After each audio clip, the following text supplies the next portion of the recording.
estamos nem servindo quentão, que é melhor ainda, né? A gente veio aquecer a alma com conhecimento, isso é muito bom, né? Bom, hoje nós vamos falar sobre o capítulo 16 e 17 do nosso livro, né? É um esboço do Evangelho segundo o Espiritismo. O Evangelho segundo o Espiritismo, ele foi a terceira obra lançada por Kardec. Deixa eu só lembrar das datas aqui. O primeiro foi o Livro dos Espíritos, né, lançado em 1857. Depois foi o Livro dos Médiuns, lançado em 1861. E depois é que veio o Evangelho segundo o Espiritismo em 1864. Então veja que quando o Espiritismo foi codificado por Kardec, em nenhum momento ele tinha uma relação de religião, em nenhum momento. Não era religião, não era para ser religião, era primeiro filosofia. Tanto é que o primeiro livro, o Livro dos Espíritos, é a parte filosófica, é a filosofia do Espiritismo. São lá as 1000 e tantas perguntas que lá tem, aquilo lá é a filosofia, a parte filosófica.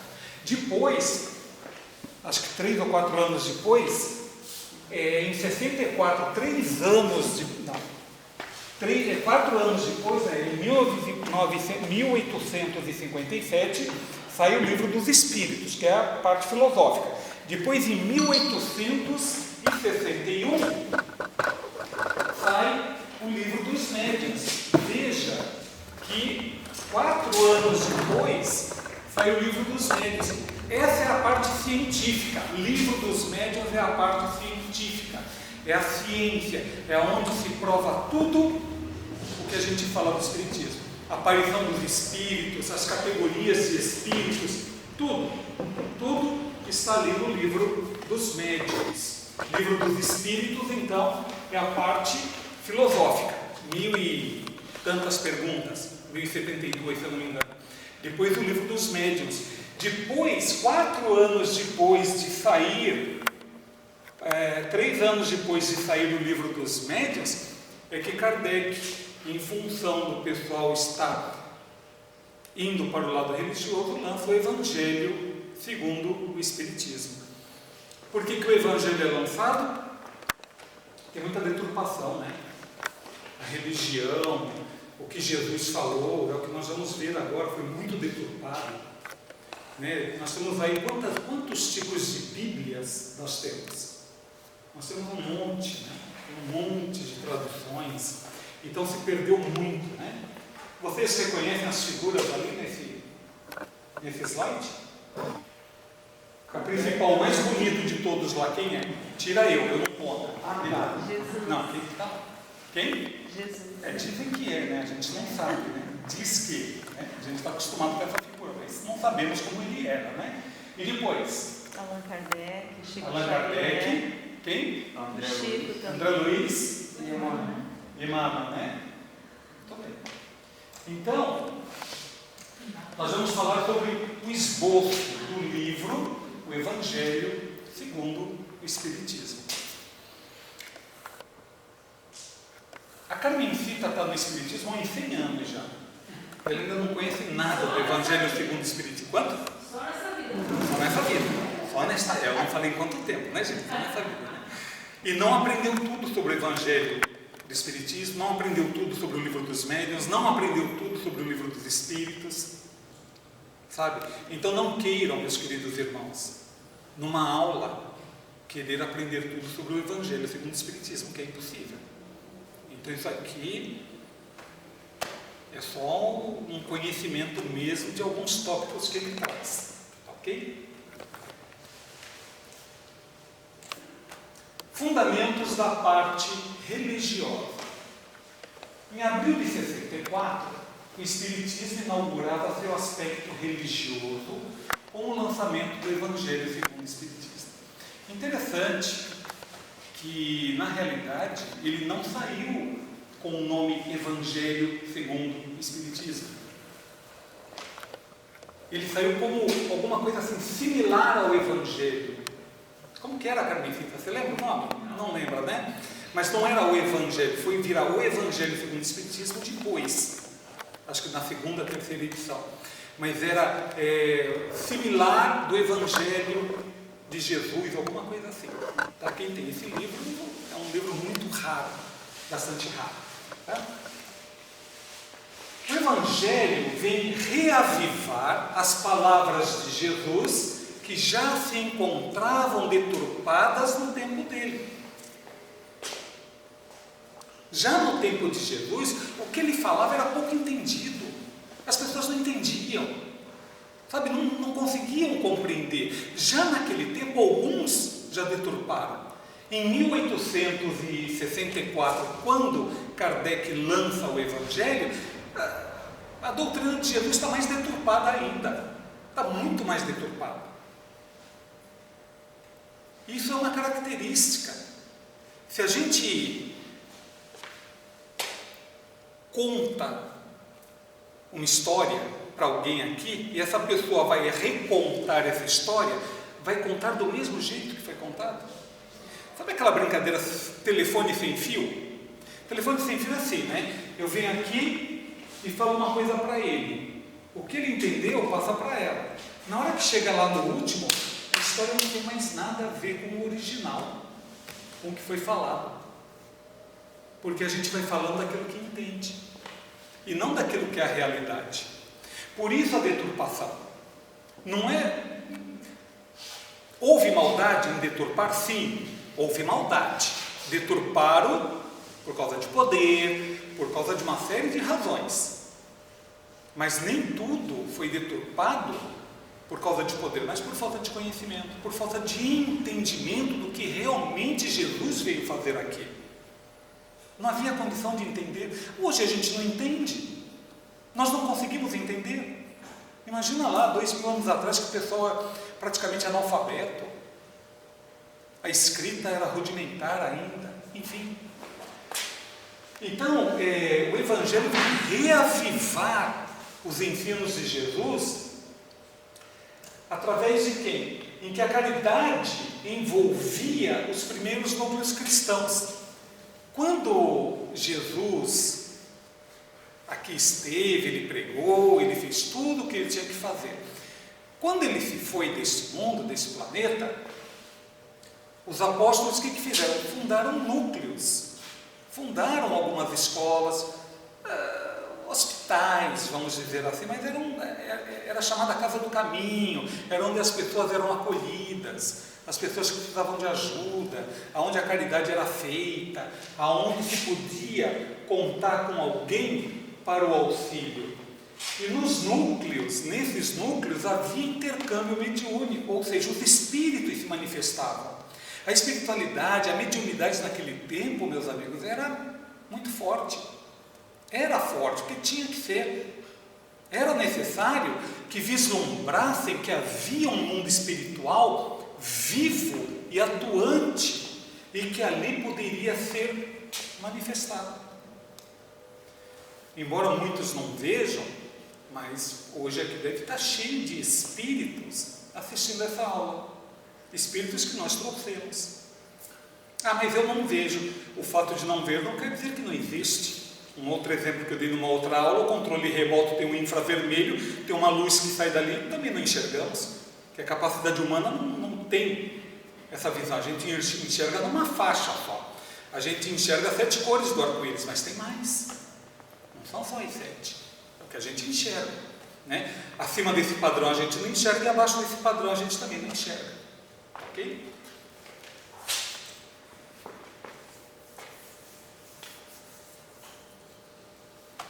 Fundamentos da parte religiosa, parte 2. Então, continuando. Antes de Jesus não existia padrão de perfeição moral indicando o caminho regenerador. Antes de Jesus, não é que não tinha, tinha sim, tinha as 10 leis divinas que Moisés trouxe. Moisés trouxe as 10 leis divinas, que era amar a Deus sobre todas as coisas, amar o próximo, respeitar pai e mãe, não furtar, não roubar, não cobiçar as coisas do outro, enfim, não adulterar. Tinha esses 10 mandamentos. Essa era a lei moral, que a gente ainda segue, ou tenta seguir, né? Piadinha. Diz que o número 7 é cortado, viu, Carmencita? Para o teu dicionário, viu? Porque o 7º mandamento era não cobiçar a mulher do próximo. Corta o 7. E na realidade não é o 7, é o 5, né? Esse é o 5º mandamento. Vocês não entenderam tudo bem. Tá? Então não existia um padrão de perfeição moral. As leis morais eram 10. Agora, as leis civis, que punia quem roubava, que punia quem fazia alguma coisa errada, era em torno de 612. Está lá na Bíblia. Tem várias delas lá expostas. Umas coisas absurdas. Bastante absurdas. Tá? Eu ia falar uma, mas não vou falar. Se alguém errasse, naquele tempo, se alguém errasse, era marcado a ferro e submetido à escravidão. Era fácil. Mandava quem podia e acabou. Não tinha que discutir. Você errou, você vai pagar. Como é que eu vou pagar? Depende. Vai perder uma mão, um braço, a vida, enfim. Vamos sequestrar teus bens, vamos levar tua mulher, teus filhos, teu bode, teu camelo. Tá certo? Era dessa forma que a coisa era. Éramos grosseiros. Éramos bastante ignorantes, porque ignorávamos, desconhecíamos as realidades do mundo espiritual e de como nos deveríamos comportar. Os pais podiam vender os filhos. Olha que legal. Não suporto mais meu filho. Vende. Vende. Ai, não aguento mais minha mulher. Vende. Crianças deficientes eram mortas, infanticídio. Isso houve muito em Roma. Crianças aleijadas que não poderiam ser guerreiras, que não poderiam servir ao Estado romano, matava, mandava matar. Se ia dar problema para o Estado, se o Estado ia ter que sustentar e essa criança não ia dar nada em troca, matava. Era chamado infanticídio. Não tinha problema nenhum. Por que não tinha problema nenhum? Porque esse era o costume, essa era a moral, isso era o que eles acreditavam, né? O Deus supremo dos romanos era Júpiter, então tudo era em nome de Júpiter, né? Eles eram pagãos, acreditavam em vários deuses, sendo o principal Júpiter, né? Júpiter, Mercúrio e por aí vai. Não vamos confundir com os deuses gregos, né? Minerva, Zeus, enfim, não vamos confundir, embora estejam muito relacionados.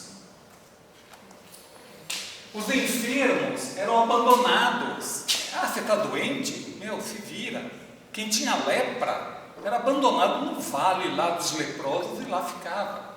Não tinha assistência médica nenhuma, não tinha nada. Você está doente? Te vira. Isso é contigo. Vamos te abandonar. Por quê? Porque vai trazer prejuízo para o Estado romano. As adúlteras eram apedrejadas. Hoje tem um divórcio. Pensou se continuasse? Embora tenha alguns países ainda que fazem isso, né? Os muçulmanos, né? Os mais radicais, né? Ainda estavam apedrejando até esses tempos atrás. Mas que bom que já abandonamos isso. Que bom que já entendemos, né, que o adultério é uma recaída moral, não é o correto a ser feito, mas que também não há necessidade de se pagar isto com a vida, ainda mais apedrejamento, né? Vai tomar pedrada até morrer. Os governantes eram tirânicos e reduziam o povo à extrema penúria. O povo, como nós hoje em dia, sempre foram explorados. O povo, a ralé, que somos nós, né? A camada da sociedade mais baixa, que somos nós, que temos que ralar para trabalhar, fazer prestação daí de 24 meses para conseguir alguma coisa, enfim, lá também tinha. E era esse pessoal que sustentava o império, porque eram explorados, porque cobrava-se impostos exorbitantes. Havia muitas formas de adquirir riqueza, uma delas era através da guerra, da conquista, dos escravos que eram capturados, do tesouro desse país que era conquistado, enfim. Nos circos, feras devoravam homens sob o aplauso geral.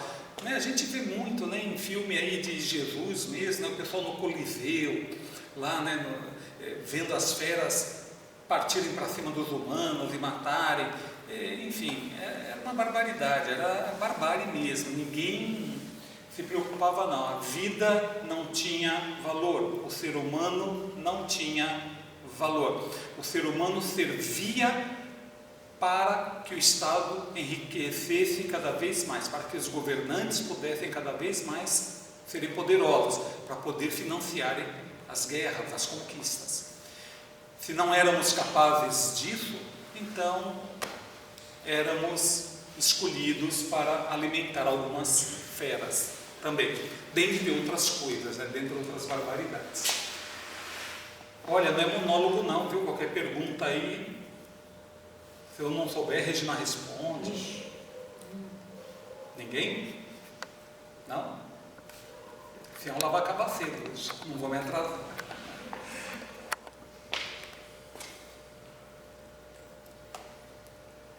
Com Jesus começa uma nova era para a humanidade. Será que começa mesmo? Será que Jesus veio e mudou de repente? Ah, Jesus nasceu hoje, amanhã já mudou tudo? Ou Jesus morreu hoje e amanhã já muda tudo? Foi assim? Começa uma nova era? Que era? Quanto tempo tem essa era? Muitos querem milagre, querem que as coisas sejam de repente. Não se muda as pessoas do dia para a noite. As pessoas não mudam do dia para a noite. Nem nós conseguimos mudar os outros do dia para a noite. Tenta pegar uma pessoa que tem problemas com vício e tenta mudá-la do dia para a noite. Não consegue. É um trabalho de formiguinha. É um trabalho devagar. Não só com pessoas que têm problemas com vícios, mas com qualquer outra que tenha problemas morais. Tenta mudar. Tenta pegar um exemplo aqui, uma prostituta, por exemplo, e tentar mudar o conceito dela. Não vai mudar da noite para o dia. Um dia muda, quando estiver preparada. Mas não muda, ninguém muda ninguém do dia para a noite. Quantas vezes eu já ouvi, eu casei com a pessoa porque eu pensei que ia mudá-la, mas eu não mudei, eu não consegui mudá-la. Não consegue. A pessoa só muda se quiser. Ela só vai querer quando ela cair em si.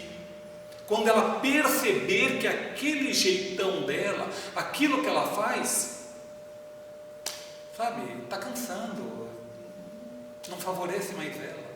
E é assim que a gente evolui, nós como espíritos. Quando a gente cansar de não fazer a caridade séria, né, de não realmente seguir aquilo que Jesus diz, que a gente ainda não segue, a gente segue muito pouco, porque somos orgulhosos e egoístas ainda, e muito. E o orgulho e o egoísmo são os últimos vícios que nós temos que derrubá-los, porque são os mais difíceis. A gente começa pelos mais fáceis. Aí a gente muda, porque a gente cansa. Cansei de ser assim, vou mudar. Aí a gente muda.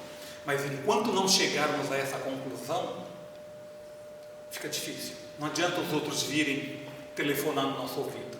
Não adianta os outros virem com conversinha, vir dizer que, pega o papelzinho aqui que Jesus salva. Olha, Deus falou comigo ontem e quer que te salvar. Não vai adiantar nada. Tem que querer. A pessoa, quando adentra um centro espírita, ou ela vem pela dor ou vem pelo amor. Normalmente 90% vem pela dor. Se ela vem sem fé, pouca coisa ela vai conseguir. Ela tem que vir imbuída naquilo. Eu vou buscar aquilo, eu vou me preparar para aquilo. E como? Se evangelizando, tentando se mudar, tentando fazer o que nós vamos falar daqui a pouco, a reforma íntima, que é difícil, porque nós estamos arraigados nas coisas ruins ainda. E nós temos que melhorar isso. Nós temos que fazer para que nos elevemos. Condenado à morte, pede ao Pai perdão aos que insultaram, feriram e condenaram. Sabe, é uma outra coisa, né? Jesus nunca perdoou ninguém, nunca. Não tem na Bíblia ou em leitura nenhuma que diz que Jesus vai que eu te perdoo. Não. E sabe por que ele nunca perdoou ninguém? Porque a gente só perdoa quando a gente se ofende com alguma coisa. Ah, me senti ofendido, ou então desculpa, tá legal, tá desculpado.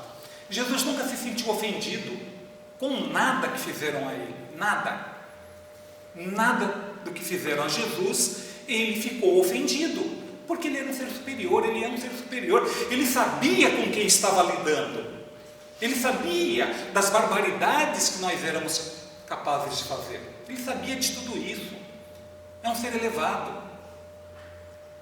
Então, como ele não se ofende com nada do que ele passou, em todos os anos que aqui ele esteve, ele não tinha o que perdoar. E tanto é verdade que na cruz, o que ele pede? Pai! Ele roga ao Pai, Pai, perdoa-os, porque eles não sabem o que fazem. Ou seja, Pai, perdoa-os, porque eu não tenho o que perdoar, eu não estou ofendido, porque eles não sabem o que fazem. É a mesma coisa que chegar uma criança que está começando a aprender a andar, vir aqui derrubar o meu aparelho no chão. Eu vou condená-la? Ela não tem noção do que está fazendo. Assim somos nós, ainda. E nós temos que tomar ciência disso. Embora sejamos ainda crianças espirituais, nós somos daquelas crianças, meus irmãos, birrentas. Sabe? Daquelas que bate o pé, que grita, que berra. Sabe aquele filho mal criado que se joga no chão? Eu quero. Sabe? Desse tipo que nós somos. Nós somos assim ainda. Estamos tentando tomar consciência disso. Que bom, já estamos no caminho. Agora nós temos que andar. Temos que dar um primeiro passo, depois um segundo passo. Então nós precisamos disso. Seguir Jesus não é fácil. Porque a nossa índole, o nosso caráter, ainda não é aquele caráter, vou seguir a Jesus com amor e... Não, a não ser que não entenda o que Jesus quer. Como Jesus disse, né, cada um tem que carregar a sua cruz. Às vezes a cruz é tão pesada que a gente vai lá e serra um pedaço dela, para ver se fica mais leve, mas não adianta. Numa outra ocasião você vai pegar a tua cruz e mais aquele pedaço. Não tem por onde fugir. O caminho é mudarmos para melhor.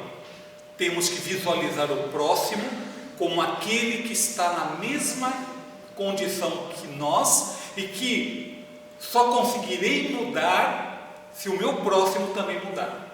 E como que o meu próximo vai mudar? Se eu ajudá-lo e se ele também me ajudar. Muito bem. Ensina a seus seguidores disposições que se consagram ao serviço do próximo. Fazer ao próximo tudo aquilo que gostaríamos que fizessem para nós. Isso é importante. Então ele ensina isto. Ele ensina através de várias parábolas, várias conversas, várias reuniões, várias atitudes, vários exemplos. E nós precisamos entender isso. Às vezes a pessoa acha que ajudar o próximo é só dar um dinheiro. E não é só isso. Nós podemos pegar o dinheiro do bolso, dar e nem olhar para a pessoa. Que caridade é essa? Nem olha. Enfim. Instituem-se casas de socorro aos necessitados, as casas do caminho que eu falei. Abrem-se escolas de evangelização. Não é uma escola que nem aqui, né? Todo mundo sentadinho, bonitinho, né? Não era assim, né? A coisa era tudo construída no pau a pique, né? Casa de barro. Eles não iam para as catacumbas, né? Porque cristão era perseguido. Como todas as religiões foram, né? Os cristãos, depois os protestantes, que não deixam de ser cristãos, depois os espíritas, que também não deixam de ser cristãos. Enfim, todo mundo é perseguido. Doentes são tratados, olha que legal. Já não são esquecidos, já não são abandonados os doentes. Todos aqueles que chegam nessas casas do caminho são tratados dentro das possibilidades que havia, dentro do conhecimento que havia.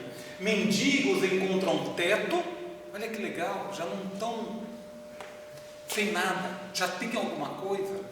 E órfãos encontram novos lares, começa-se a adoção aí. Olha como já houve mudança. Nós não percebemos as várias coisas que mudaram antes e depois de Jesus, mas elas aconteceram, e muito. Nada de pergunta ainda, gente?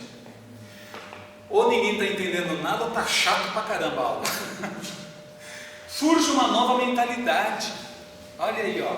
Gentileza e afabilidade passam a ser normas de boas maneiras.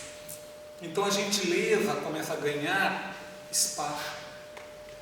A afabilidade, o carinho, a atenção passa a ganhar espaço, que antes não havia.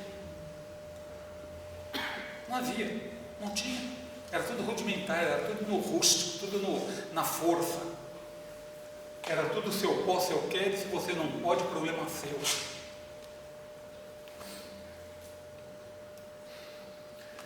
A vivência do Evangelho segundo o Espiritismo. Esse é um livro. Com Jesus começa uma nova era para a humanidade, parte 2. Muitas verdades foram adulteradas, muitas palavras falsas foram atribuídas a Jesus. Quer ver uma que ninguém ainda sabe explicar? Será que Jesus realmente secou uma figueira? Será? Quando ele vai procurar fruto nessa figueira, e ela não está dando fruto, porque não é tempo. Será que ele não sabia que não era tempo? E aí ele vai e seca aquela figueira? Será que foi isso? Será que tem alguma coisa por trás disto? Por mais que se estude, não se consegue chegar a uma conclusão do porquê aquilo foi feito, com qual intenção. Será que foi uma lição que ele quis dar aos apóstolos? Mas para ele dar essa lição aos apóstolos, ele teve que matar um ser vivo. A figueira seca. Que ele projetou, que ele criou. Né? Não é estranho? É estranho, né? Ou quando ele diz assim, bando de víboras, até quando eu deveria estar aqui com vocês? Será que realmente ele falou isso? Vindo de Jesus, sabendo que nós éramos? Será que foi isso que ele falou mesmo? Então, nós não, como eu falei já desde a primeira aula, nós não devemos acreditar em tudo. Por quê? Porque muitas verdades foram adulteradas. Muitas palavras falsas foram atribuídas a Jesus. Então nós temos que pensar, meus irmãos, em tudo isso. Mas nós só vamos pensar e chegar a conclusões se nós estudarmos. Se nós não estudarmos, não pegarmos um livro que fale a respeito e realmente querermos entender Jesus e entender o Espiritismo, nós vamos continuar sendo manipulados. Sabe, vamos mesmo. Sabe como seria legal eu chegar aqui e falei assim, sabe pessoal, ontem quando eu revi essa aula, né, Deus falou comigo e me disse que a Regina tem que comer 40 carolinas. Mas Vá, Regina, vai lá e coma 40 carolinas, porque Deus falou. Sabe, não tem sentido. Quem somos nós para falar com Deus? Quem?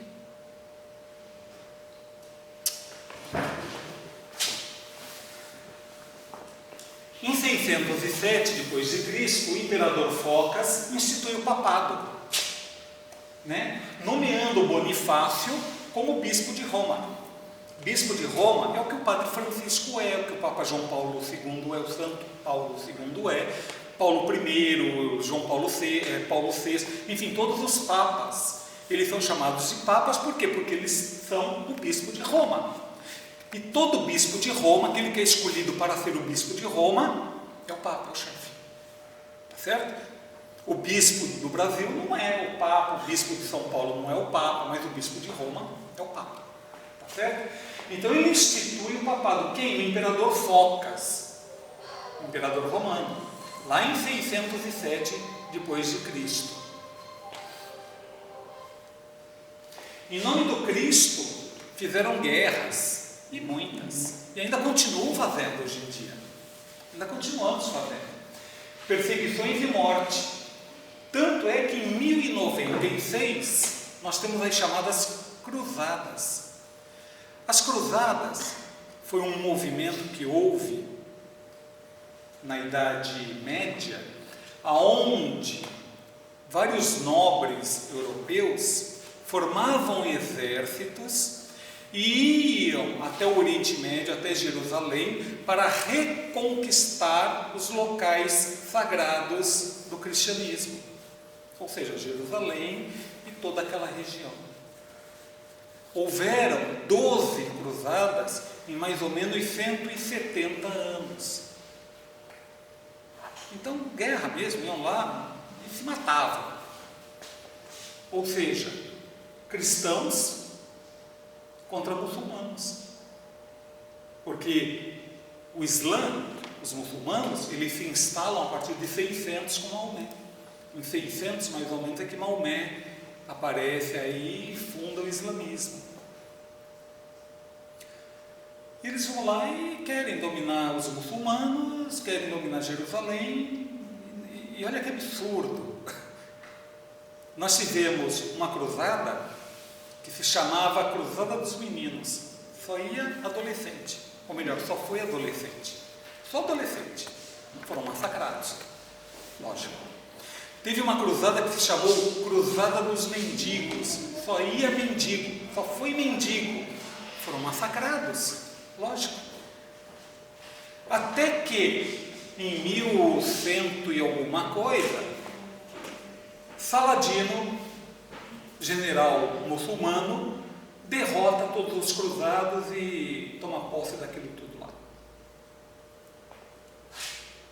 Ou seja, íamos matar em nome de quem? De Cristo, né? Como se lugar sagrado valesse alguma coisa. Lugar sagrado é o nosso corpo. Nosso corpo é sagrado e muita gente não respeita. Muita gente não tem respeito pelo próprio corpo. É o lugar mais sagrado que nós temos, porque é onde o nosso espírito aprende na matéria. Então nós precisamos desse corpo e nós não nos respeitamos. Em 1231, o Papa Gregório IX instituiu o Tribunal da Inquisição. O clero julgava e punia com a morte. Ai, que maravilha! Ai, que maravilha! Falaram que você é bruxo, da fogueira. Ai, que lindo! Falaram que você adora gato preto. Fogueirinha. Né? Então a Inquisição foi assim, o must do cristianismo, do catolicismo, foi um must. Matou até dizer chega. Matou por tudo. Se falou mal do Papa, se falou mal de algum padre, ou até mesmo se não falou nada, mas não ia com a tua cara, pronto. Era só falar, você é bruxa, fogueira. Você é herege, você falou mal de Jesus, você falou mal do Papa, você falou mal da igreja, você falou mal de alguém que seja do clero, forca. Primeiro, claro, né? Primeiro, claro, você ia ser bem torturado. Procura na internet as máquinas de tortura da Inquisição. Procura. Veja cada coisa absurda que tinha lá para causar dores. Para causar dor. Dizem as más línguas, eu não sei se é verdade, né? Mas que o pessoal que era inquisidor naquele tempo hoje é dentista, que ainda gosta de ferrinho, gosta de ficar cutucando. É verdade. Então veja, tudo isso em nome do quê? De Cristo. Cristo mandou matar, então vamos matar. Mas como mandou? Se ele era amor, se ele veio trazer amor, bondade, justiça, Como? Manda se matar em nome dele. O cristianismo distanciou-se de sua pureza. Então aquela pureza de quando Cristo trouxe as palavras, e logo no início, né, deixou de existir. Já não existia mais. Em 1800, o Evangelho trouxe as palavras do Mestre sem deturpações. Então o Evangelho segundo o Espiritismo traz as palavras e os ensinos de Jesus sem deturpação. Ah, mas como é que sabe que é sem deturpação? Porque não foi escrito por Kardec. Kardec colocou as opiniões dele, colocou vários espíritos de luz para ali também estar redigindo. Foi a espiritualidade quem trouxe. Kardec apenas codificou. Muita gente acha que para nós, espírita, o nosso Deus é Kardec. Muita gente fala errado. Ah, eu sou espírita kardecista. Não existe espírita kardecista. Não existe isso. É espírita. Ah, mas vão falar que é Umbanda. Umbanda é Umbanda. Ah, mesa branca. Como não existe espiritismo de mesa branca? O nome é espiritismo, cujo codificador é Allan Kardec. Não tem essa de, espiritismo kardecista. Não existe. É para não confundir com a Umbanda, mas a Umbanda não é espírita, é espiritualista. É diferente. Então nós precisamos entender as coisas para poder estar divulgando, para ninguém nos fazer de bobo. Ah, você é espírita, você é da Umbanda, então você faz macumba. E agora, né? Não sou contra, cada um segue aquilo, né? Não sou contra. O meu momento hoje é o espiritismo. Eu já devo ter sido. E esses três aí, quem são? Quem são? Kardec, Jesus.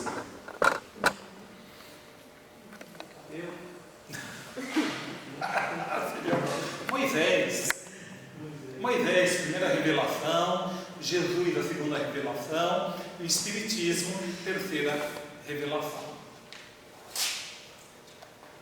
A gente não sabe como Moisés é, não tem nada dele, não tem uma estátua, não tem uma nada, foto, nada, nem Cristo, né? Cristo não se deixou fotografar, não, mas se deixou eternizar através do mármore, né? Não vim destruir a lei. E não veio mesmo, Jesus não veio destruir a lei, mas veio dar prosseguimento àquilo que foi falado por Moisés, os 10 mandamentos morais. Os 10 mandamentos morais. Jesus veio dar cumprimento a isto. Allan Kardec apresenta o Novo Testamento com comentários próprios e dos espíritos superiores. Então, quem já pegou o Evangelho segundo o Espiritismo, vê que lá tem vários espíritos de hierarquia um pouco mais elevada, assinando alguns trechos. Na lei mosaica, a lei de Moisés, tem duas partes. Uma lei de Deus, que são os 10 mandamentos, são as leis morais, e a lei civil ou disciplinar. Então, para manter aquele povo todo num regime de educação, tinha que ter lei. Hoje nós temos lei. Matou, vai preso. Quer dizer, alguns, né? Roubou, vai preso, depende de quem é, né? Enfim, tem as leis disciplinares, mas nós temos as 10 leis morais que nós devemos segui-las. Uma é divina, as leis morais, a lei de Deus é divina, essa é de Deus, e nós trazemos elas no nosso subconsciente, porque quando a gente se pega fazendo algo errado, sem ninguém nos falar, a gente sabe, isso está errado, isso está errado, nós sabemos isso, e não varia, não pode variar, a lei de Deus não pode ser uma para um, outra para outro, não pode. A outra é a lei civil. A lei civil se modifica conforme o tempo. E é verdade que há algum tempo atrás, o divórcio não era permitido no Brasil. O divórcio tinha várias cláusulas depois que foi implantado. Tem que morar com o parceiro durante 100 anos, depois de 100 anos, depois de 100 anos não adianta. Né? Enfim, então as leis civis, elas mudam. Mas as leis de Deus, as leis morais, divinas, não pode mudar. Jesus não veio destruir a lei, com certeza, mas qual é a lei de Deus? Ele veio cumpri-la e dar o verdadeiro sentido. Jesus falava, amar ao próximo. Precisa mais do que isto? Daquelas 10 leis, meus irmãos, a gente só precisa de 2. Amar a Deus e amar ao próximo. Não precisa de mais nada. E daqui a algum tempo, quando nós formos um pouco mais evoluídos, nós só vamos precisar de uma lei: amar a Deus. Porque quem ama a Deus não mata, não rouba, não faz nada de errado. Hoje em dia a gente precisa de 10. Mais um tempo, só 2 já está bom. Amar a Deus e amar ao próximo. Acabou. Depois, quando estivermos mais evoluídos, amando a Deus é o principal. Porque o resto a gente já sabe fazer. Porque como é que eu posso amar a Deus e mentir? Como é que eu posso amar a Deus e fazer coisa errada? Explorar meu próximo? Como? Então eu não amo a Deus. Aprendestes o que foi dito: amareis o vosso próximo e odiareis a vossos inimigos. Era assim antes de Jesus, na época de Jesus, depois de Jesus. Hoje ainda é assim. A gente ama quem? A nossa família. Primeiro a minha família. Sabe, a galinha acolhendo os pintinhos. Né? Primeiro a minha família. O resto não é problema meu. Como não? A gente evolui junto. Todos nós evoluímos juntos. Nós estamos no mesmo barco. Ou a gente rema esse barco para o mesmo lugar, ele vai virar. É muito importante que o meu vizinho, que o meu inimigo, que é daquele que eu odeio, que ele evolua. É importante. Nós não estamos aqui para passar tempo. Nós não estamos aqui porque gostamos desse planeta. Nós estamos aqui com uma missão: aprendermos e evoluirmos. Mas só evoluirmos se aprendemos. Veja uma criança na escola. Uma criança que entra no primeiro ano não vai aprender álgebra, não vai aprender uma equação de segundo grau. Ela vai aprender primeiro fazer o quê? Dominar a mão, né? Então vai daqueles rabiscos grandes acompanhando, né? Depois vai fazendo a coisa mais fina, escrevendo letra, cursiva, de forma, tanto faz. Depois ela vai juntar o A com B, o A com C, né? Vai fazendo. E aí ela vai progredindo. Quando ela chega lá no 9º ano, aí ela vai aprender as coisas mais difíceis, referentes ao 9º ano. Quando ela vai para o colegial, vai aprender coisas do colegial, que ela não poderia ter aprendido antes. Isso é evolução. E aonde nós nos encontramos nesse momento? Em que lugar do aprendizado da lei de Deus a gente se encontra? Eu sempre utilizo aquela figura da escada. Em qual degrau nós estamos? E nós estamos no primeiro, onde está a pombinha ali, no patamar, né? Ou está no primeiro degrau, no segundo, não depende de mim.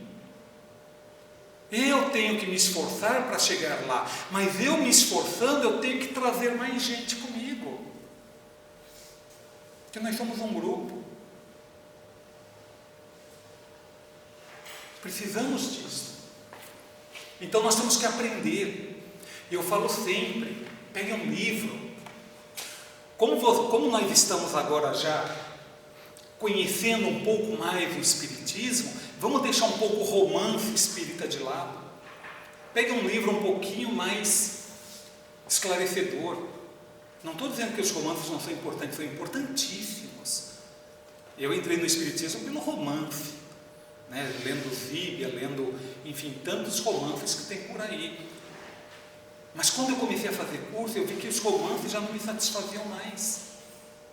Então parti para livros mais esclarecedores. Eu sempre digo, quem que nós vamos pegar? Eu vi ali um monte de livros do Luiz Sérgio, tem um monte de livro ali do André Luiz.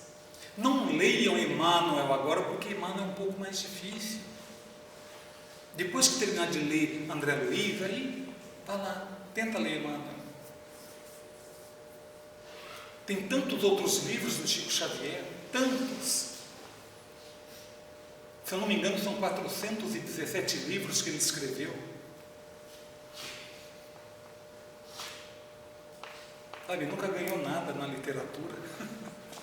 Escreveu tanto, tem gente aí que escreveu um livro e é imortal pela Academia Brasileira de Letras. Chico Xavier nunca, nem ele, nem Valdo Vieira, enfim, ninguém escreveu livro de espíritas, né? Ninguém. Então, nós temos aí uma gama de livros que é para nos fortalecer emocionalmente, fortalecer nosso espírito, e nós precisamos disso. Se ficar só naquela de, uma vez por semana eu vou lá assistir aula, eu fico bem, não fica não. Porque tudo que eu estou falando aqui, você vai gravar apenas 10 minutos, 20 minutos no máximo, uma coisa ou outra, não vai gravar tudo. Então nós precisamos de livros. E tem um departamento ali que chama biblioteca. Eu vou dizer uma coisa para vocês, segredo. Carmencita não pode ouvir. Na biblioteca, está assim de livro, ó. É um departamento, ó. E grátis. É só pegar, deixar o nome ali e levar. E cumprir as datas de entrega, né? Tem mais pessoas que querem ler. E não paga nada, de grátis. E grátis, até ônibus errado a gente pega, depois volta a pé. Né?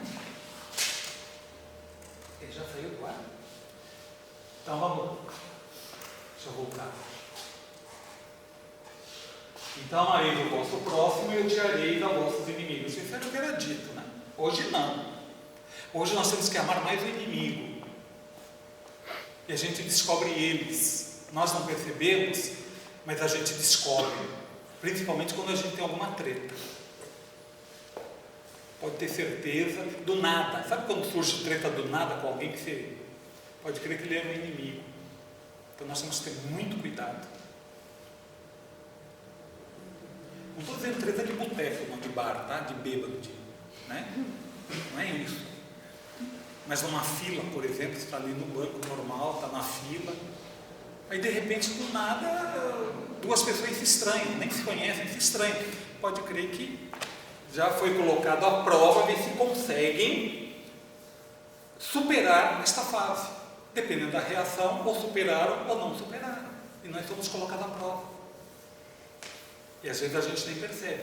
Por isso temos que tomar cuidado com as nossas ações, com as nossas palavras, com os nossos gestos.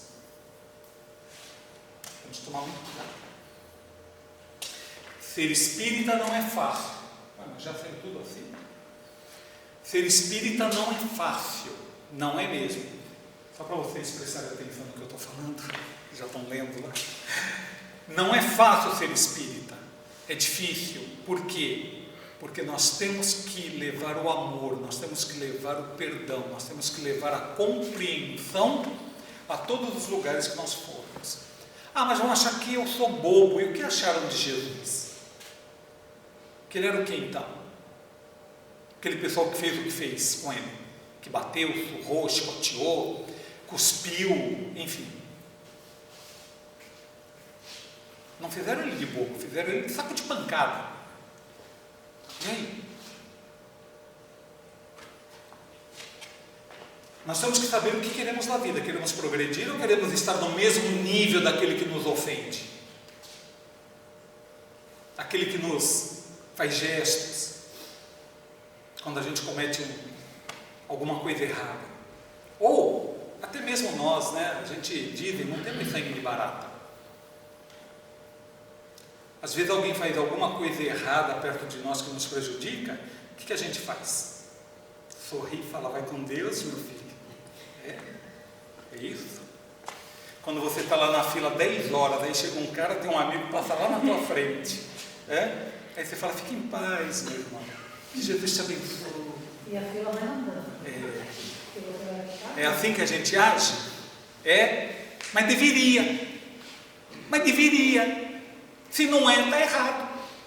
Mas eu não tenho sangue de barata. Pois então passe a ter. Então é simples assim. Porque isso é uma prova.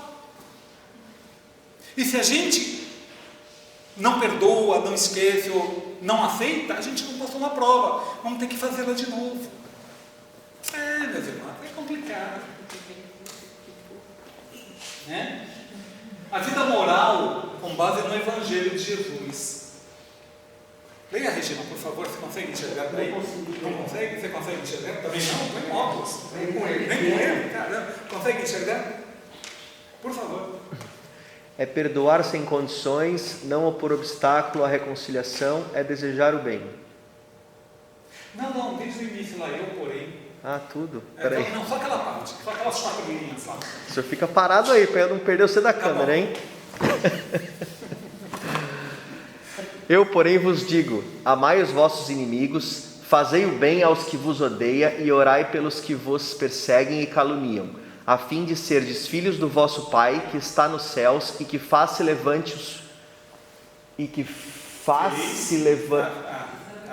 levante o sol para os bons e para os maus, e que chova sobre justos e injustos.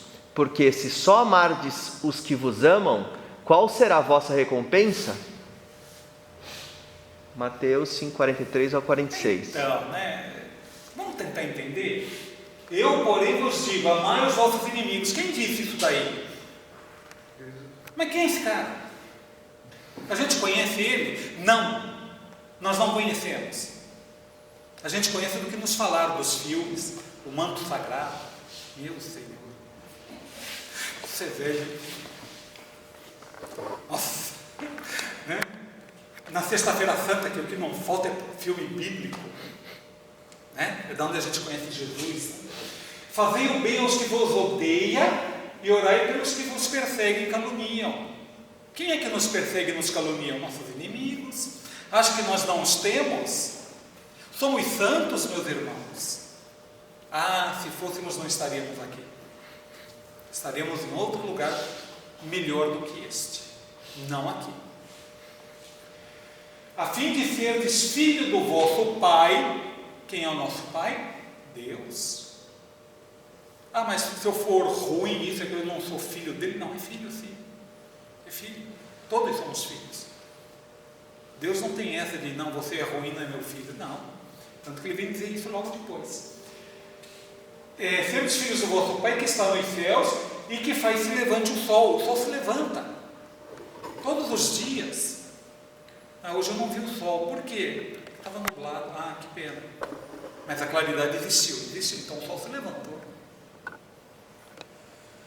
Para que o sol se levanta para os bons e para os maus. Se levanta para todo mundo. Para doente, para quem não é doente. Para quem é poderoso, para quem não é poderoso. O sol está aí para todo mundo. Está aquecendo o planeta. Está iluminando o planeta. Que chova sobre justos e injustos. Já pensou se só chovesse para quem é justo? Como é que ficaria? Teria como, né? Porque se só amar os que vos amam, qual é a nossa recompensa? Amar quem a gente ama é fácil. Amar a família, o marido, a esposa, os filhos. A gente até força e ama a sogra, tudo bem, né?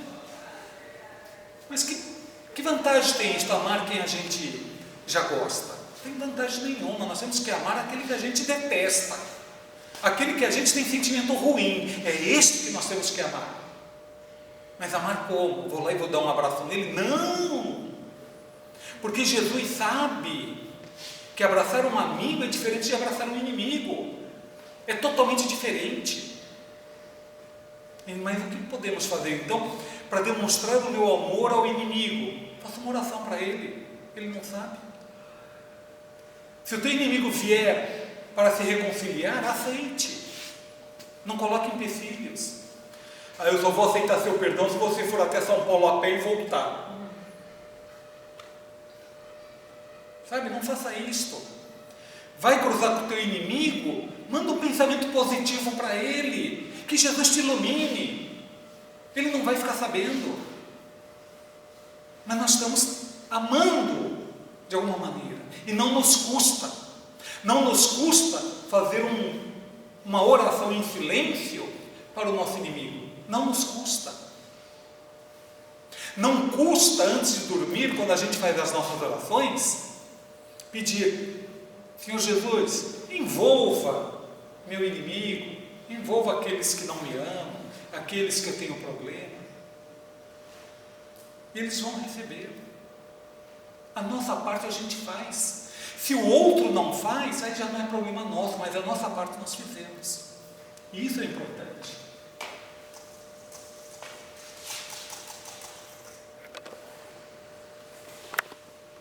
Amar o inimigo não é ter afeição, não é ter lá, andar de braços e abraços com o inimigo, não é isto.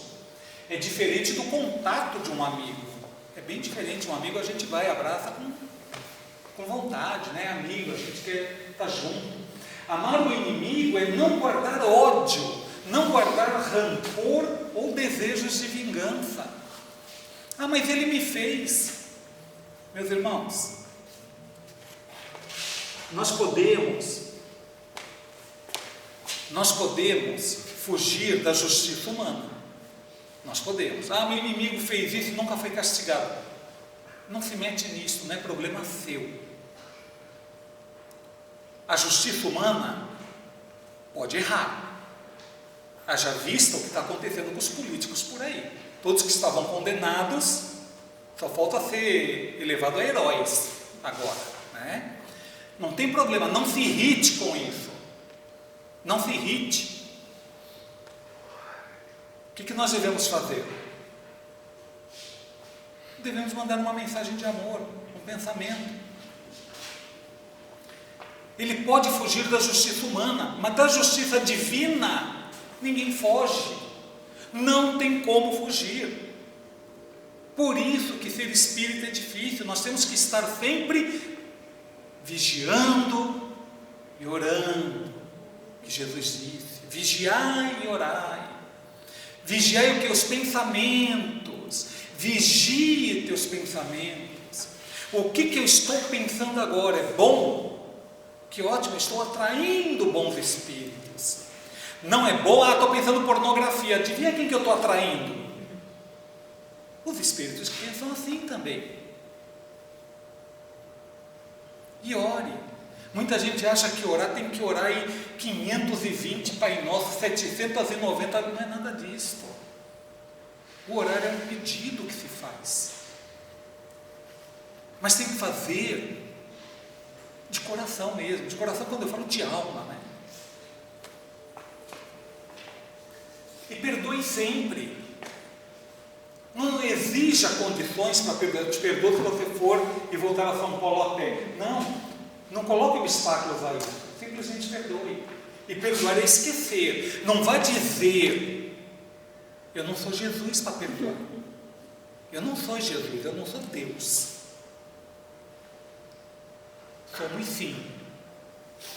Somos sim deuses, porque somos feitos com centelha divina. É aí onde está a nossa semelhança com Deus.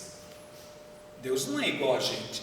Não, Deus seria feio que dói, né? Porque nós somos feios, né? Deus não é feio.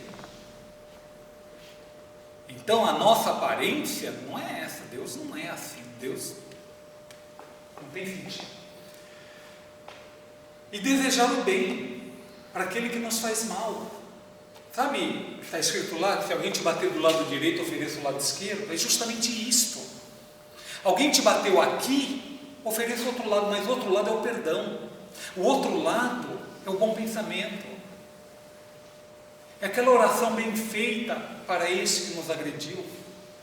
E o agredir não é só o tapa dado, mas sim qualquer coisa que nos prejudique. É difícil, meus irmãos. Mas veja, muitos conseguiram. Chico Xavier conseguiu, Madre Teresa conseguiu, a irmã Paulina conseguiu, tantos conseguiram. Por que nós não conseguiríamos?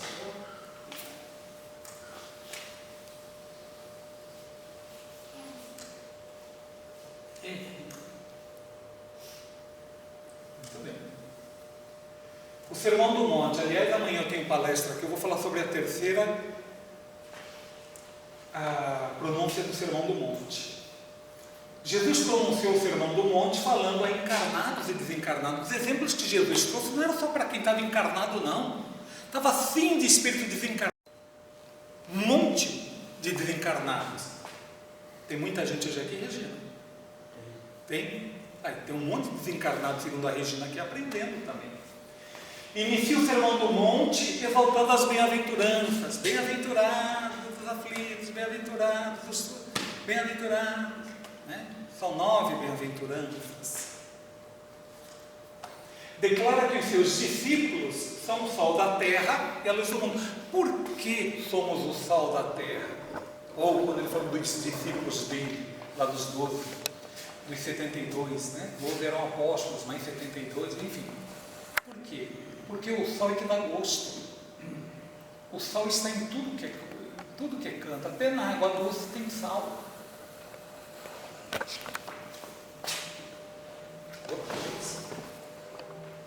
Isso aqui são os remédios que eu devia tomar. Declara que seus discípulos são o sal da terra e a luz do mundo. Por que a luz do mundo? Porque nós estamos aprendendo. Então nós começamos a nos iluminar. Conforme a gente vai aprendendo, nós vamos ganhando luz. Não parece, mas nós ganhamos. Nós já sabemos discernir o que é certo do que é errado. Nós já conseguimos fazer a separação. Isto não é certo, o que eu falei não é certo. No momento de raiva eu falei uma coisa que não devia. Vai lá e se desculpe.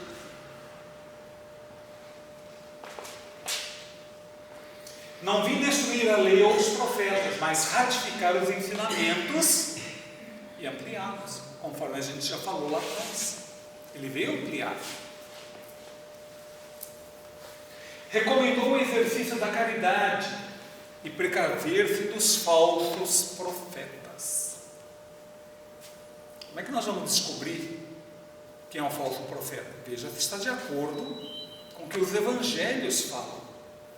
Se estiver de acordo com o que os evangelhos falam, não estou falando do evangelho sobre o espiritismo, mas todos os evangelhos. Mateus, Marcos, Lucas, João, enfim, tantos outros, né? Tem uns apócrifos aí. Só lendo, meus irmãos, a gente sabe diferenciar os falsos profetas. Só lendo, só entendendo, só aprendendo. Ensinou o Pai Nosso, para que pudéssemos entrar em contato com o Pai Celestial. Mas veja, Jesus não ia ensinar ninguém a orar. Ele só ensinou porque os apóstolos pediram. Mestre, e como é que a gente faz para orar? Aí ele ensinou a oração dominical, ou seja, o Pai Nosso. Já perceberam que tem um monte de Pai Nosso também por aí? Que as pessoas já deturparam também o Pai Nosso? Cada um às vezes fala de uma maneira diferente. Por isso que é importante, quando alguém estiver falando a oração, ninguém se manifestar, não acompanhar junto, acompanha em pensamento. Porque de repente, do jeito que ela aprendeu, é diferente do que nós aprendemos. Aí a gente se atrapalha e desconcentra, né?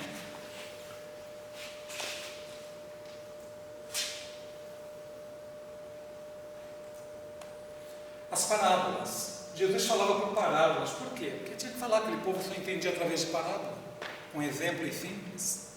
Não tinha como. Jesus com os apóstolos não falava por parábolas. Tanto que Pedro pergunta: por que, mestre, com eles você fala em parábolas? Porque eles ainda não têm como entender. Então só com exemplos.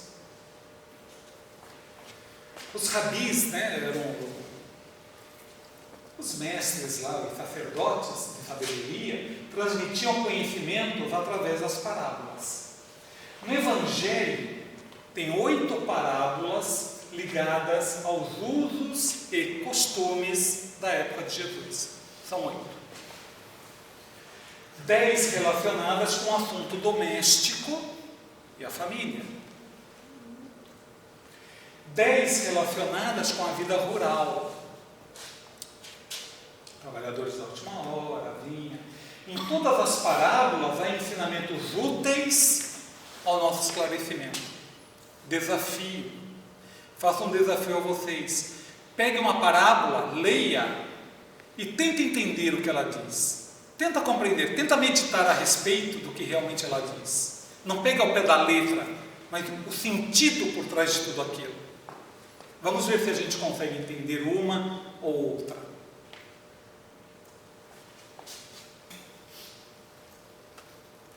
Responsabilidade individual. A semeadura é livre, mas a colheita é obrigatória.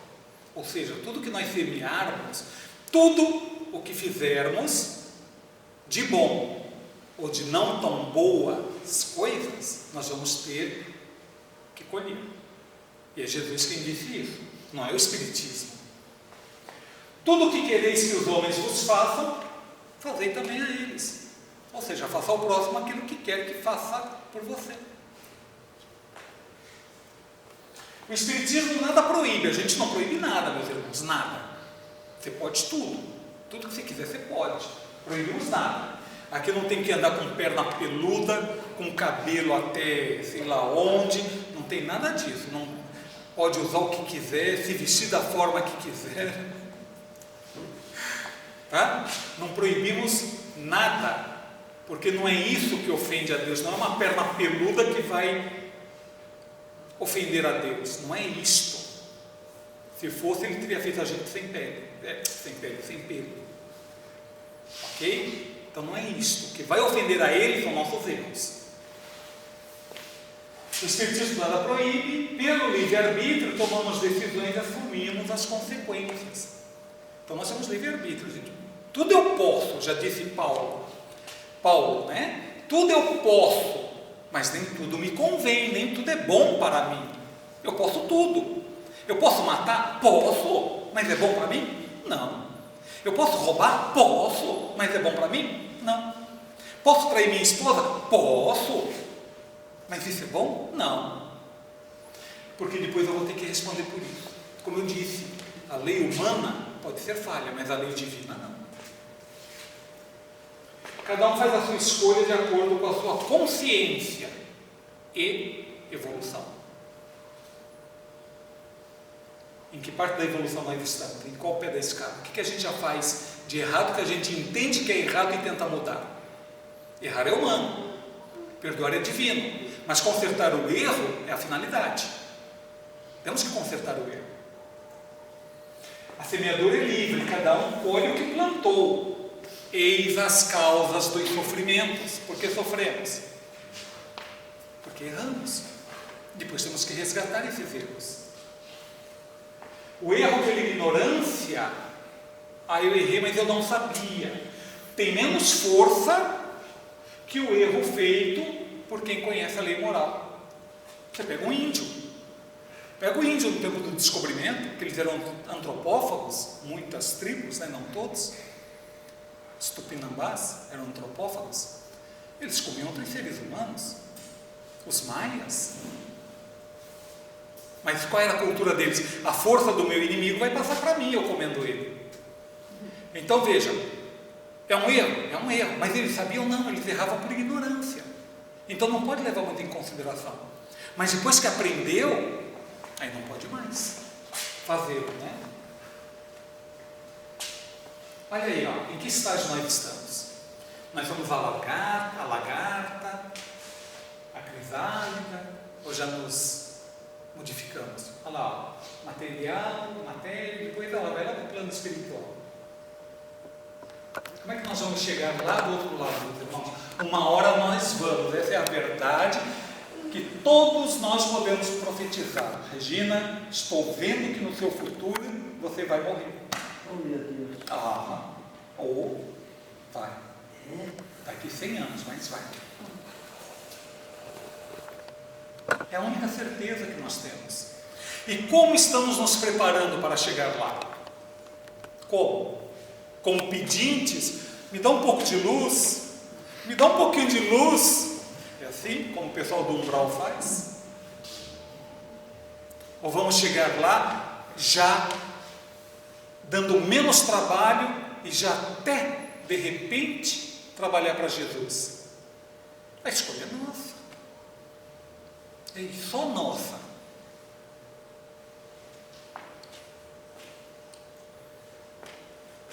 A reforma íntima, a vivência da doutrina espírita.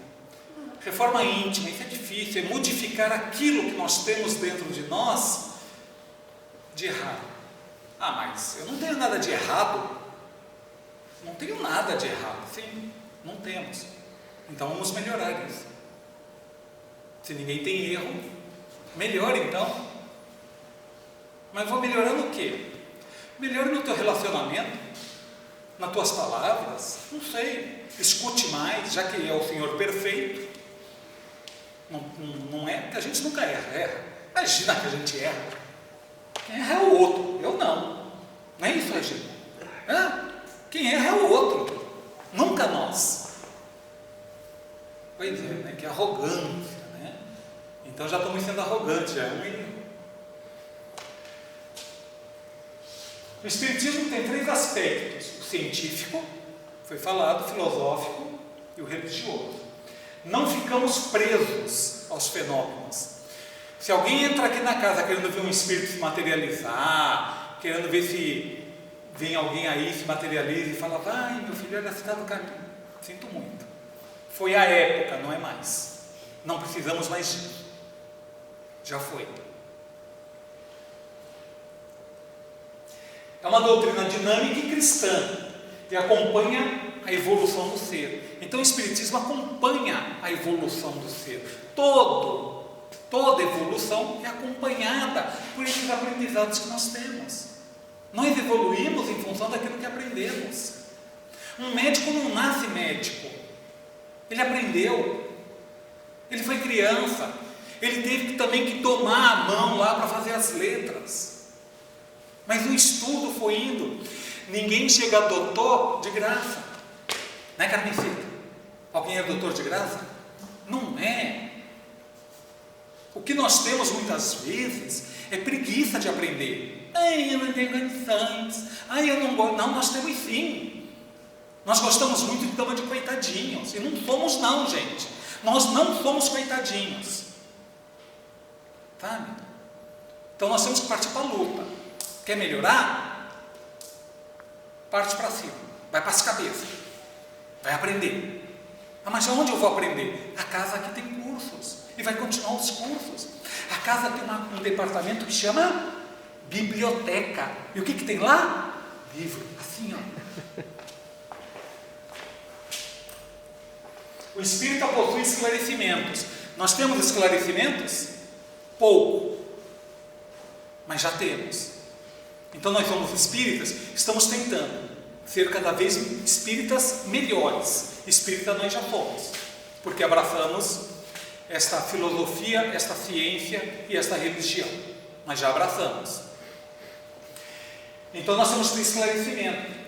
E além de ter esclarecimento, nós temos que ter ética, porque o conhecimento traz a ética. Desde que seja uma coisa que faça nos mudar. Tem muita gente que é doutor aí e não tem ética nenhuma. Ok? Mas se vamos nos pautar em esclarecimentos que vão nos revigorar, que vão fazer nos evoluir, então nós vamos entender que a ética é importante, nós vamos tê-la. Não aquela ética filosófica, né, que é outra coisa. Deve adotar a máxima: fora da caridade não há salvação. E não tem mesmo. Nós somos dependentes de caridade, meus irmãos. Nós dependemos de caridade. Nós dependemos da caridade dos bons espíritos para nos guiar. Nós temos um grupo de espíritos que a gente chama de mentor espiritual, anjo da guarda, que nos acompanha. E quando a gente entra num boteco para jogar dominó e ficar brigando lá, uma briga, eles saem de perto da gente, que não conseguem ter a mesma vibração. Então nós temos que tomar cuidado com o que a gente faz.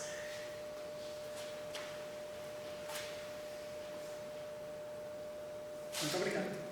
Acabei antes hoje. Faz pergunta do debate. Muito obrigado. E aí, gente? Eu falo muito, né? Eu falo muita besteira. Pessoal, não acredita em nada do que eu falo, não. Eu sou um falso profeta. Pega os livros lá e vai ver. Vai lá. Pega lá o livro dos Espíritos. Pega lá o livro dos... Não, ainda não dá, não. Pega... Tem ali André Luiz, Luiz Sérgio. Tem um monte de livro bom ali, ó. Sabe, não acredita em tudo que eu falei, não, vai atrás. E aí? Podem fazer pergunta, vem cá, Regina, vamos responder. Eu? Vamos lá, eu e você. Faça uma pergunta para a Regina, gente. Eu tenho, então. Faça. Por que na caridade não há... Peraí, tira a máscara para a gente entender. Por que na caridade, na visão espírita, não há salvação? Porque na caridade, Na visão espírita não há... não é só na Fora da espírita, não, caridade. Jesus falou isso. Porque a caridade é tudo. O que é caridade? Caridade é tudo aquilo que fazemos para nos aumentar o conhecimento, para nos auxiliar, para nos engrandecer. Quando a gente auxilia, a gente está fazendo com que a espiritualidade trabalhe junto também. Uma maneira de honrar? Caridade não é só amar, é amar principalmente. Mas não adianta eu só amar você e vendo você sofrer, estou te amando.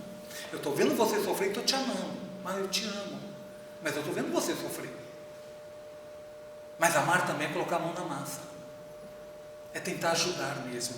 É ser pontual. Sabe? Mas fazer sem interesse. Sabe? Quem leu a vida de Francisco de Assis, ou quem puder, veja o filme Irmão Sol, Irmã Lua. Fala de Francisco de Assis. Pô, ele pegava leproso nos braços, ele beijava leproso. Quem de nós faz isso? Então, além de ele amar, ele ia para cima, ele ia fazer a caridade. Ele não ficava só no, eu estou preso. Eu não vou mais sair de casa. Vou só fazer oração e ficar amando de dentro de casa. Sinto muito, mas não está fazendo caridade.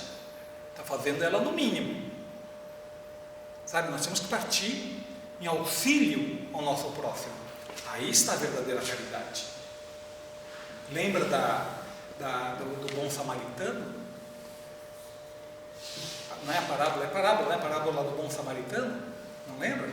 Que vê o cara caído, passa um padre não faz nada, passa um outro não faz nada, aí um samaritano que ninguém dava nada por ele, é desprezado, vai lá e socorre a pessoa, sem cobrar nada, socorre porque está dentro dela, socorre. Porque nós temos que ser. Se coloca no lugar do outro. Exatamente. Se colocar no lugar do outro. Não é só se colocar, mas tentar ajudar da melhor maneira possível. E não é só tirar do bolso e dar dinheiro, não é só isso. A caridade, ela é imensa. Existem vários tipos de caridade, infinitos tipos de caridade. Fazer uma oração na hora que a gente vê um acidente na rua. Às vezes a pessoa cai da moto, né, está lá o SAMU. Quanto sangue! Gente, o que é isso? Passa e já faz uma oração para aquela pessoa que está ali, para os que estão socorrendo, para que os bons espíritos auxiliem ali, mas fica aquela aglomeração querendo ver. Isso é sadismo. Querendo ver o sofrimento do outro, né? Só isso. Gente, ainda temos mais 5 minutos. Vamos orar. Qual é a pergunta? Vamos orar. Vamos orar? Ninguém ora. Orar é ajoelhado no milho ainda, né? Jesus nunca falou que tínhamos que orar de joelho. Ele nunca falou isso. Isso é imposição que foram feitas, que nós fazemos hoje em dia. Não tem sentido. Qual é o sentido de fazer isso daqui? Qual é o sentido? Sabe? A gente tem que saber o porquê. Aí eu faço Pai, Filho, Espírito. E esse lado aqui fica descoberto? É o Santo. É o Espírito. Mas o Espírito Santo é um. O Pai é outro, o Filho é outro. Pai, Filho, Espírito Santo. Quebrar nele. É que o Espírito Santo fica nos dois ombros. Mas foi assim que nós aprendemos, né? A gente aprendeu pelo medo. Deus castiga. Não, Deus não castiga, não. A gente se castiga, né? Quando faz coisa errada. A gente aprendeu com medo. Ia na igreja, a gente se confessava, não confessava? confessava, né? Aí o que o padre falava? Vai lá, reza 3 Pai Nosso, 4 Ave Maria, e você está absolvido. Seria bom se fosse assim, né? Seria bom, mas não é bem assim, né? Podemos nos sentir absolvidos, mas aprendemos com isso? Aprendemos com o castigo de fazer 4 Pai Nossos e 5 Ave Marias? Aprendemos? Se aprendemos, ótimo, a lição foi boa. Mas se depois vamos fazer a mesma coisa para na outra semana ser perdoado, que sentido que tem isso?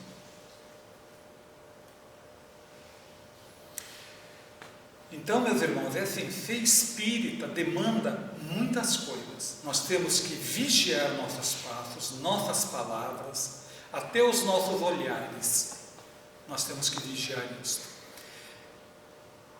Nós temos que pensar no próximo da mesma forma que nós gostaríamos que pensassem na gente, embora isso se achar bobo, né? E não existe essa de bobo.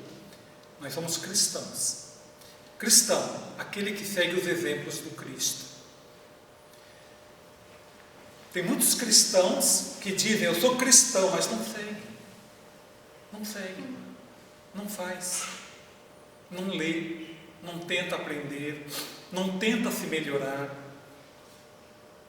Não tenta se fazer exemplo de alguma coisa. Não que queira ser exemplo, não é isso. Ninguém é exemplo para ninguém, porque todos somos ainda espíritos errantes. Ainda erramos muito. Mas se conseguirmos mudar, o que nós poderíamos mudar em nós hoje? O quê? Pense numa coisa pequena. Pequena. Não pense, não vou ser mais egoísta, não vou ser mais invejoso. Não vai conseguir, vai fracassar. Pensa numa coisa menor. O que poderíamos mudar? Puxa vida, né? Vou começar a arrumar a minha cama todo dia. Você não faz isso? Não, nunca fiz. Por quê? Porque minha mãe sempre faz, meu pai. Eu não. Então começa a fazer, já houve uma mudança. Se você é homem, se você é marido, não deixa mais a toalha molhada em cima da cama. Isso irrita profundamente as mães. Não deixa mais. Se enxugou, tira dali e pendura. Ou no varal, ou dentro do banheiro. Já é uma mudança. Já é uma melhora. Enfim, podemos mudar muito. Quem finaliza?